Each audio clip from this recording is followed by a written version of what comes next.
Hello, I'm Dennis Pullin. One of my favorite parts about being president and CEO of Virtua Health is getting to know our colleagues and the many ways they are here for good. Each person contributes to healthy communities, and each person has a story to tell. Let's meet one. And thank you so much for joining us on Here for Good, the Inside Edition. Thanks for having me. So you've been with Virtua for quite some time now, right? I have. How long has it been? 41 years. Wow. And has it been a good 41 years? Fantastic. Or are there a few years you'd like to give back? No way. I've built all my career here. You started doing what? I started at our Marlton Hospital in the NICU there, and it was a little 4-bed NICU, a little tiny 4-bed NICU.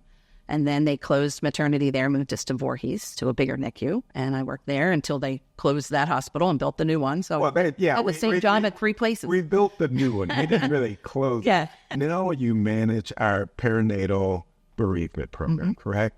Yeah. Share with me a little bit about what that is. I get to help families when they lose a pregnancy or babies at the hospital. We have a whole program that I follow them up for at least a year. We have several programs under that umbrella. We have a rainbow baby program, which is baby born after a loss.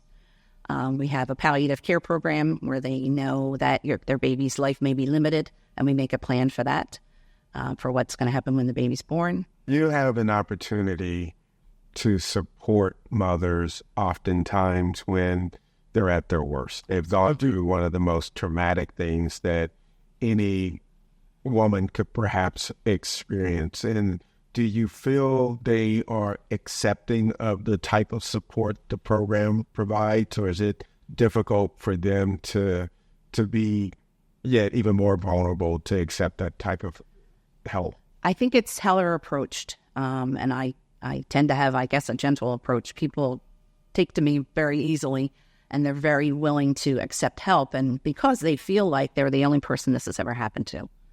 And they feel just lost. And I'm coming in and promising them some hope, just this much. You know, there's something about authenticity that people can pick up on.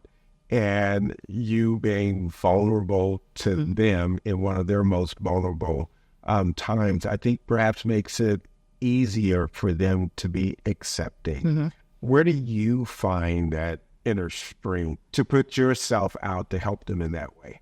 I think I've gained a lot of strength just from personal experience. I've had a lot of loss in my own life. I'm comfortable, number one, being around people who are sad and crying and just distraught.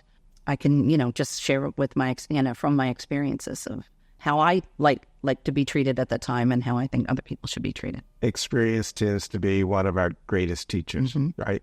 Tell me a little bit about the Angel Garden. So the Angel Garden was a thought years ago. I saw another Angel Garden at a conference I went to years ago, and it was in Illinois. And I brought the information to the hospital, and there really wasn't a place at the time. We were at the old Voorhees Hospital. And then they started talking about building the new hospital. So they actually asked me to be on the planning team for the NICU. And so every meeting we had, I'd say, how about that Angel Garden?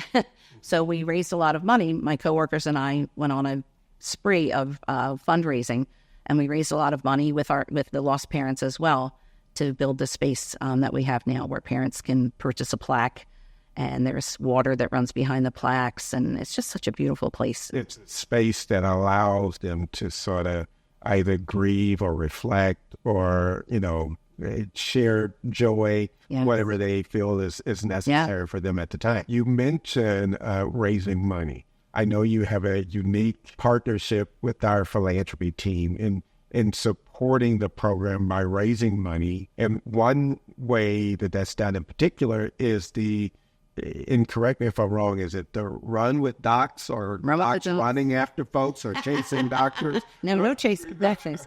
Run with the Docs, yes. So in the first year, when I first started the job, there was no budget. I was lucky they were considering the position. So 3 of our docs got together and said, we should do a fundraiser so Ann can have some kind of budget. And so they thought they would have competing doctor practices do this 5K run. That would be interesting. So that was the initial thought, because there was a lot of doctors who run and whatnot. And there was 1 or 2 parents, I think, that participated that found out about it that were runners. the first year. And I said, you know what, after that, our parents would love to be involved with this. And they have these enormous teams that they bring, and it's amazing. We were up to, last year we had 1,200 people register. Wow, that is amazing. And when is the next run? The next run is June 9th. If someone's interested in running, how can they find out more about it? They can go to runwiththedocs.org to sign up. You mentioned that you yourself have experienced some loss in your life. And I know that helps in terms of the vulnerability sometimes you have to go through. But outside of that, what inspired you to do this job? I mean, it is not something that any and everybody could do. Being involved with people that are experiencing grief, but yet you offer them something that gives them hope. So it takes from that grieving period to a place of hope. What inspired you to want to do this job? I had a lot of resources from past losses and whatnot, and I just felt the need to help people in such a low moment of their lives.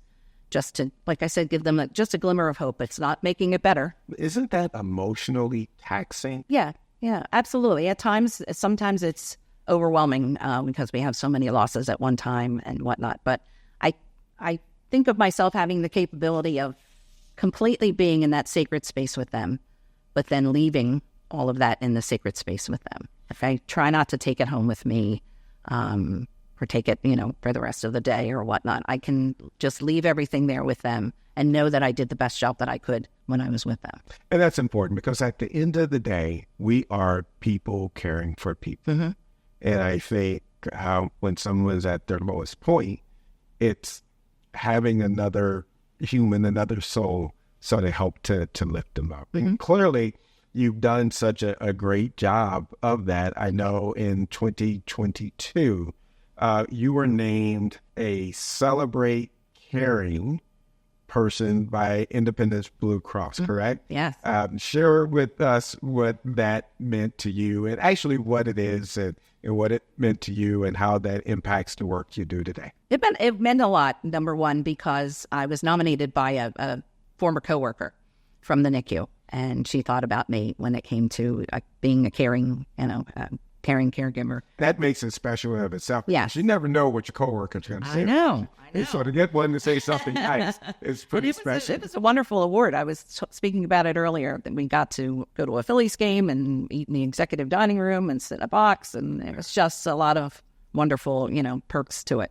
And there was 3 of us all together, 3 nurses from the Delaware Valley. Well, it's very special. You are very special, and it means a lot for Virtua and for this community to have someone that has such a tremendously good heart like yourself. So congratulations on that honor. You mentioned you got a chance to go to the Philly game. What do you do in your off time to sort of keep you in such a, every time I see you, you have a smile, you have such a positive disposition, understanding the work that you do. But what do you do outside of work that sort of keeps you in this particular frame? I have a fantastic husband. He is my number one supporter. We do traveling and we just recently moved. We just recently downsized, and we're just loving life right now. Just loving life. Yes, absolutely. Well, that's great. Listen, this has been a wonderful opportunity just to hear a little bit about your story and share some of the tremendous work that you're doing. I thank you for being here for good. I know our patients thank you, and this community is a much better place as a result of having you. Oh, thank you very much. This has been one of my most enjoyable episodes to learn the things that Ann and her department provides for many of our patients. So tune in next time for another edition of Here for Good.